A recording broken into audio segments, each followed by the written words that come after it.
Guys, welcome to this channel. In this particular video, we will be discussing the news which have been covered under the newspaper The Hindu on 20th of February 2024. So we will start The Hindu. It is important news with respect to civil servant aspirants. Now let us start. It says four IAF pilots named as possible Gaganyaan crew. Announcement was made in the presence of Prime Minister Modi at Vikram Sarabhai Space Center. They have been undergoing training in Russia and at ISRO astronaut training facility in Bangalore. India will have its own space station by 2035, says Prime Minister. So this is the first news. Then land reforms top of agenda in the third term. I mean, the government is saying we should go for the land reform. Let's read a bit more about this.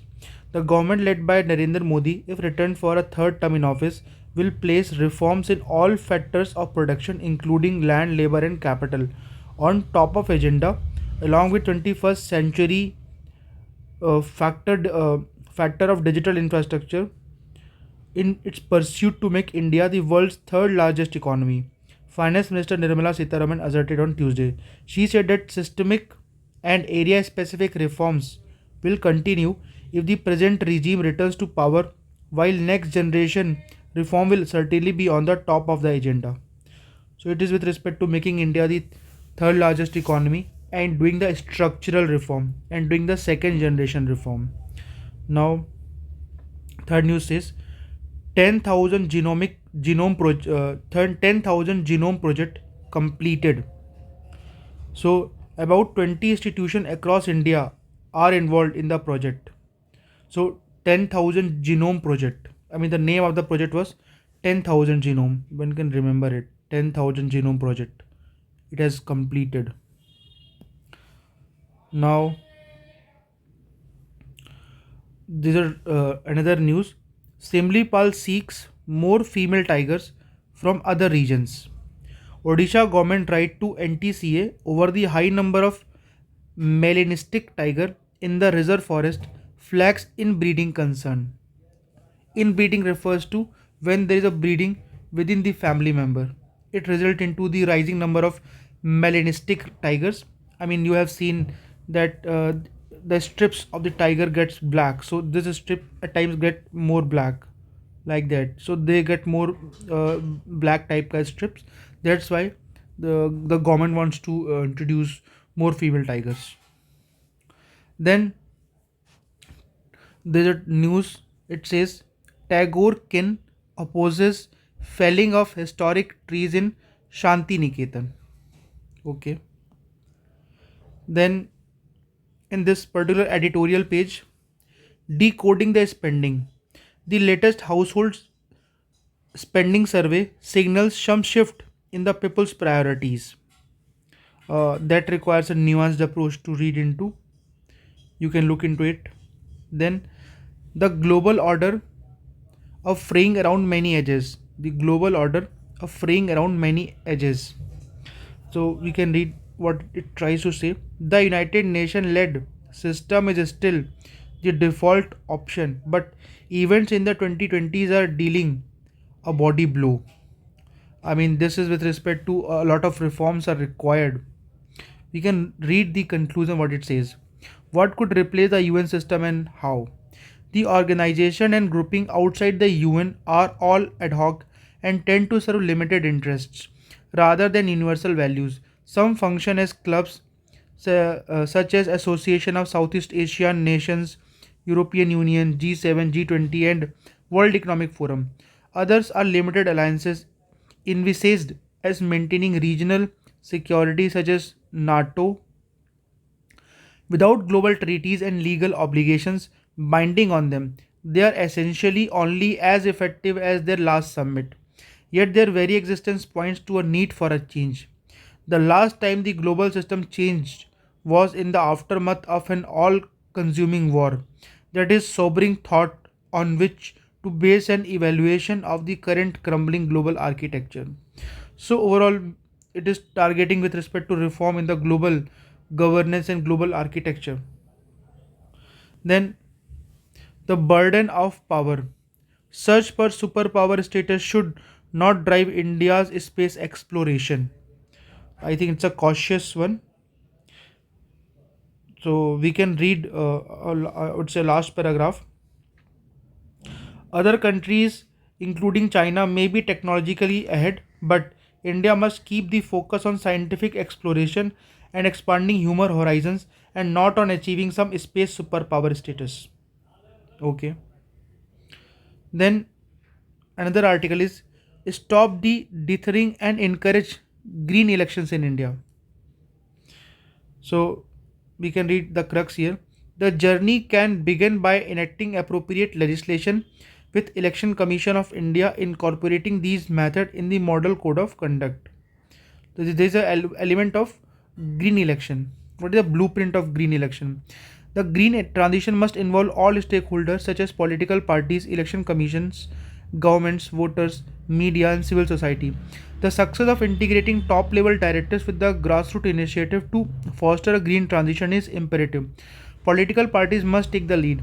The journey can begin by enacting legislation mandating eco friendly electoral practices, with ECI incorporating them in the model code of conduct. This involves campaigning through digital platform or door-to-door campaigning, reducing energy-intensive public rallies, and encouraging the use of the public transportation for election work. Incentivizing the replacement of plastic and paper-based material with sustainable local alternative for polling booths such as natural fabric, recycled paper, and compostable plastic will aid waste management and support local artisans. The Election Commission of India can push for digital voting even though this necessitates the training and capacity building of officials to ensure equal participation of all voters in digital electoral process. The government must educate and support voters and ensure equitable access to digital technology. This is essential to enhance the faith of electorate in the election system and their trust in the government. Civil society should act as a catalyst. Finally, media's crucial role can in emphasizing the environmental impact of conventional election method, turn the spotlight on innovative eco-friendly alternatives. Embracing eco-conscious electoral practices can help India set an example for other democracies around the world. So it is with respect to transition to the more green elections towards emotionally unbiased judgments. So the journey towards the emotional wisdom is the court in the courtroom is the critical not only for enhancing the judicial competence but also for reinforcing public trust in the justice system. So this is a crux. We can read the last paragraph. Controlling emotions. Recognizing and addressing the impact of effective states like anger is not just an individual responsibility but a cornerstone of maintaining the integrity and fairness of the legal system. Recognizing the infiltration of emotions like anger and bias in decision making process is the initial critical step. Once this awareness is established, various strategies can be employed to mitigate their influence. One effective method is cultivation of mindfulness. Rooted in the principle of meditation, mindfulness involves a heightened awareness of one's thoughts, emotions, and environment. For judges, this can allow for the recognition of emotional state without being overpowered by them. Where necessary, a coffee break must follow to improve decision making. The journey towards emotional wisdom in the courtroom is critical not only for enhancing the judicial competence but also for reinforcing public trust in the justice system. So it is with respect to controlling your negative or positive emotions while giving a judgment which should be based on sound legal laws, legal principle, set jurisprudence, and following the constitutional morality and constitution. Then in the text and context page, why science needs sustainable funding. We need to read the gist. You'll find what it says. Funding for the fundamental research in India is amongst the world's lowest. It says funding in India among the world's is lowest, particularly for a country with a high science and technology ambitions. In the recent past, India's R&D expenditure has dropped to the current 0.64% of GDP from 0.8% in 2008-9 and 0.7% in 2017-18. For India to reach the developed nation status, it needs to spend more to scale R&D than the developed countries spend to maintain that status. This is the foundation of demand to spend at least 3% of GDP on R&D annually till until 2047. In the latest budget, Finance Minister Nirmala Sitharaman provided many indications that government would like R&D expenditure to include more contribution from the private sector. There are some comparison with respect to graph. The chart shows the sector-wise national expenditure on R&D across years. So these are the years. So we can see that the central sector contribution is quite high, though it has dipped. If I have to take a year as a Q, in the 1920 it was high about 70,000 crore, then came to about 6,000 crore. But private sector share by 2001 was decimally low. It has picked up, but again you can see there was a positive trend, and then there's a, I mean, though there's a growing, but there's a deceleration in the growth. The deceleration in growth is not good. I think we need to work on it. And GDP, I mean the R&D share as a fraction of GDP should also be rising, as has been commented in this particular uh, article. If we look into the chart one, the chart shows the year-wise national expenditure on R&D in crore rupees and the gross domestic product on R&D as a share of GDP.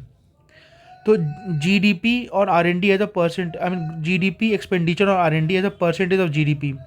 So we can see there was a year when it peaked, some 2007-8, but after that I think the share has been not being good, and it has been actually falling. So I think it has come to 0.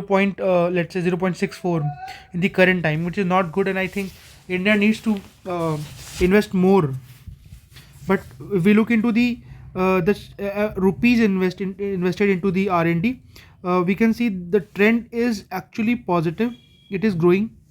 So in total valuation term, it is growing, but as a share term, it is not growing. I think we need to make sure that we spend some set percentage of GDP into R&D to make ourselves more competitive, more innovative, and we tend to grow faster and more inclusive. A status of R&D expenditure in India. The 2024 theme for National Science Day is Science for Sustainable Development. However, any conversation on science is incomplete without one key aspect. For science to transform India, it has to be sustainably and consistently funded. It is very important to fund the scientific projects, otherwise it will become unsustainable. Now we look into what is the next rule. Why Reddit licensing deal important for Google's AI plan? This deal couldn't have come at a better time for the two companies. Reddit wants money and investors love ahead of its planned initial public offering, and a Google wants to save face from its AI misendeavors. I think we can read in the last page. How have other platforms used user data to train AI model?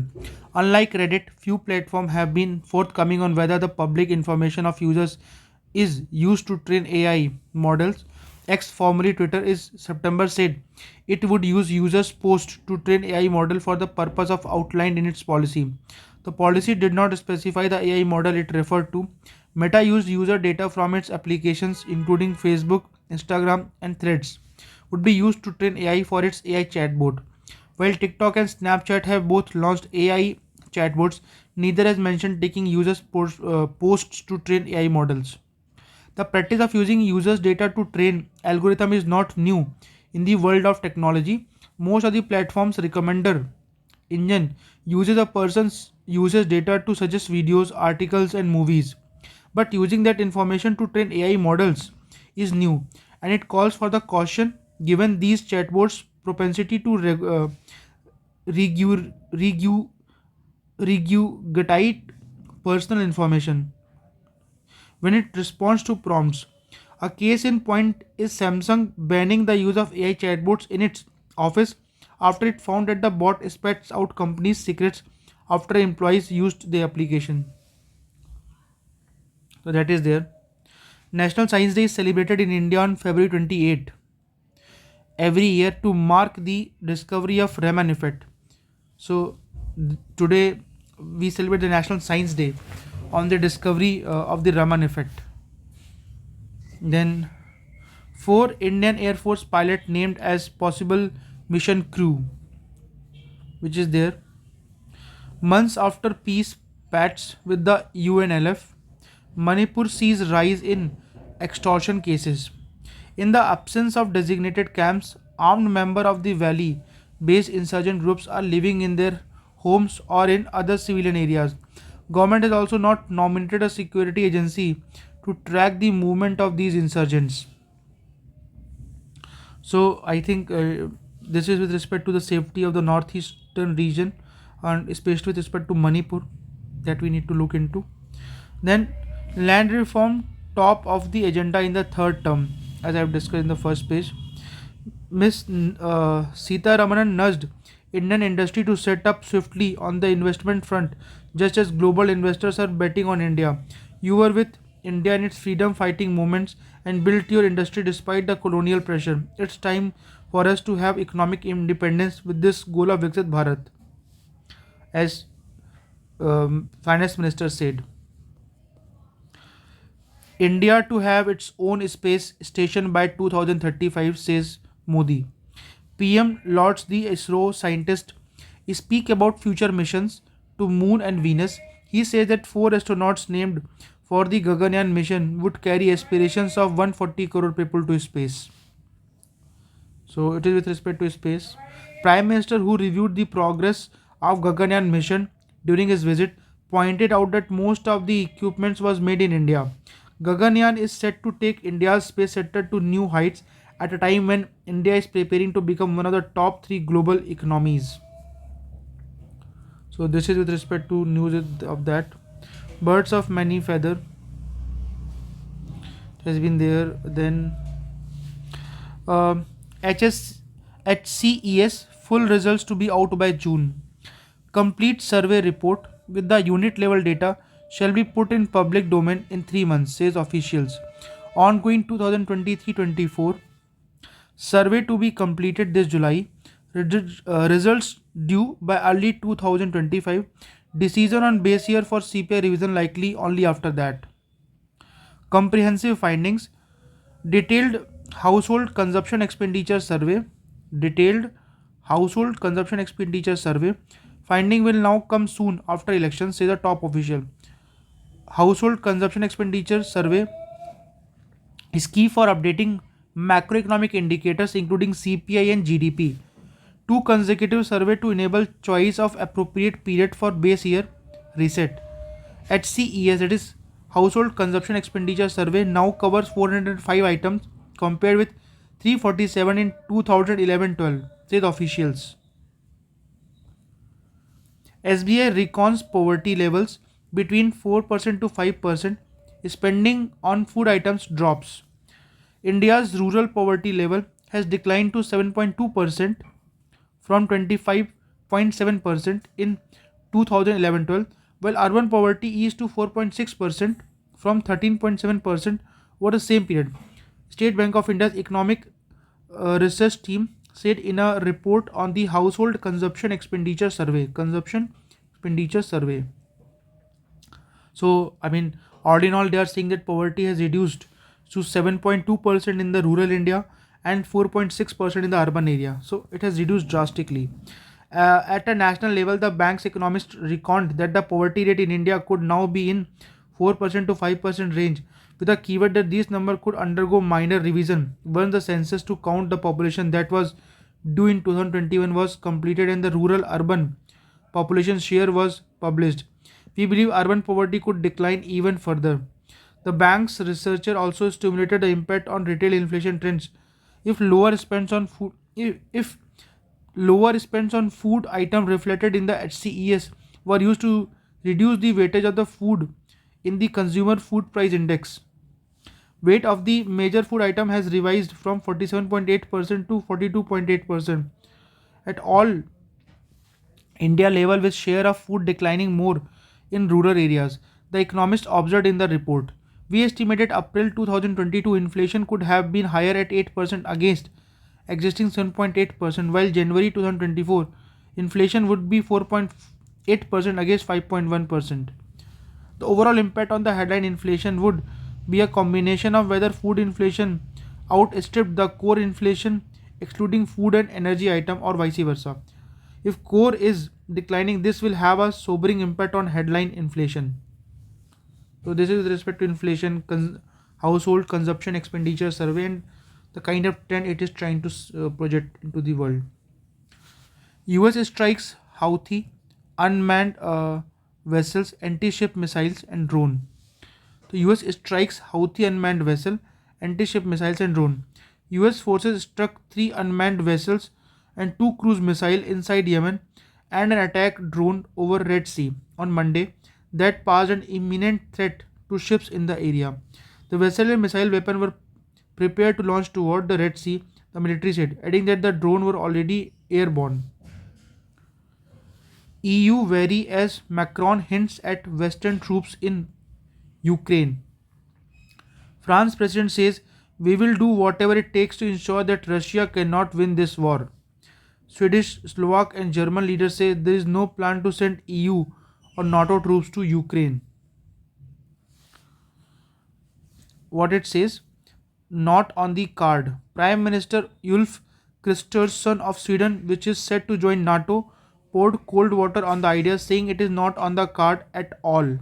For the moment, German Chancellor Olaf Scholz said, "What was agreed from the beginning among ourselves also applies to the future, namely that there will be no soldiers on Ukrainian soil sent there by European states or NATO states."